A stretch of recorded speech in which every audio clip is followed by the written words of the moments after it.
ଆପଣମାନେ କେବେ ଭାବିଛନ୍ତି କି ମହାଶିବରାତ୍ରି କାହିଁକି ପାଳନ କରାଯାଏ?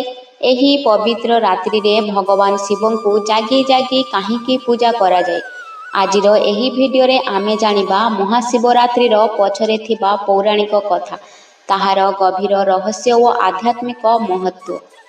ହିନ୍ଦୁ ଧର୍ମରେ ମହାଶିବରାତ୍ରିକୁ ସର୍ବଶ୍ରେଷ୍ଠ ଆଧ୍ୟାତ୍ମିକ ରାତ୍ରି ବୋଲି କୁହାଯାଏ।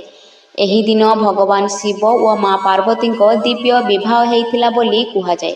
ଅନ୍ୟ ମତ ଅନୁସାରେ ଏହି ରାତ୍ରିରେ ଭଗବାନ ଶିବଲିଙ୍ଗ ରୂପେ ପ୍ରକଟ ହେଇଥିଲେ। ସମୁଦ୍ର ମନ୍ଥନ ସମୟରେ ହଳାହଳ ବିଷ ବାହାରିଥିଲା। ସମସ୍ତ ଦେବତା ଓ ଦାନବ ଭୟଭୀତ ହେଇଗଲେ। ସେତେବେଳେ ଭଗବାନ ଶିବ ସମସ୍ତ ସୃଷ୍ଟିକୁ ରକ୍ଷା କରିବା ପାଇଁ ସେହି ବିଷକୁ ପାନ କଲେ। ମା ପାର୍ବତୀ ତାଙ୍କ କଣ୍ଠକୁ ଧରି ରଖିଲେ, ଯାହା ଫଳରେ ବିଷ ଶରୀରକୁ ପ୍ରବେଶ କରିଲା ନାହିଁ। ସେହିଠାରୁ ତାଙ୍କ ନାମ ହେଲା ନୀଳକଣ୍ଠ। ବ୍ରହ୍ମା ଓ ବିଷ୍ଣୁଙ୍କ ମଧ୍ୟରେ କିଏ ବଡ଼ ନେଇ ବିବାଦ ହେଲା। ସେତେବେଳେ ଅସୀମ ଜ୍ୱାଳାର ଲିଙ୍ଗ ରୂପରେ ଭଗବାନ ଶିବ ପ୍ରକଟ ହେଲେ।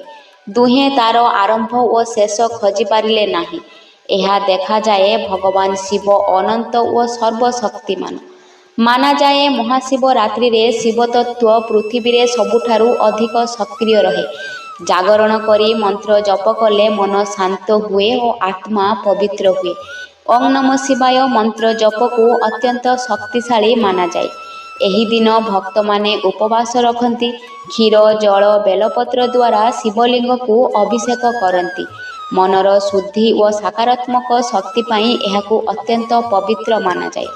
ତେଣୁ ବନ୍ଧୁମାନେ, ମହାଶିବରାତ୍ରି କେବଳ ଏକ ପର୍ବ ନୁହେଁ, ଏହା ଆତ୍ମିକ ଜାଗରଣ ରାତ୍ରି। ଯଦି ଭିଡ଼ିଓଟି ଭଲ ଲାଗିଥାଏ, ଲାଇକ୍, ସେୟାର ଓ ଚ୍ୟାନେଲକୁ ସବସ୍କ୍ରାଇବ୍ କରନ୍ତୁ। ହର ହର ମହାଦେବ। ଆପଣମାନେ ମୋ ଚ୍ୟାନେଲରେ ପ୍ରତ୍ୟେକ ଦିନ କିଛି ନା କିଛି ଶିଖିବାକୁ ପାଇବେ, ତ ଫଲୋ ଆଉ ସବସ୍କ୍ରାଇବ୍ କରିବାକୁ ଜମାରୁ ଭୁଲିବେନି।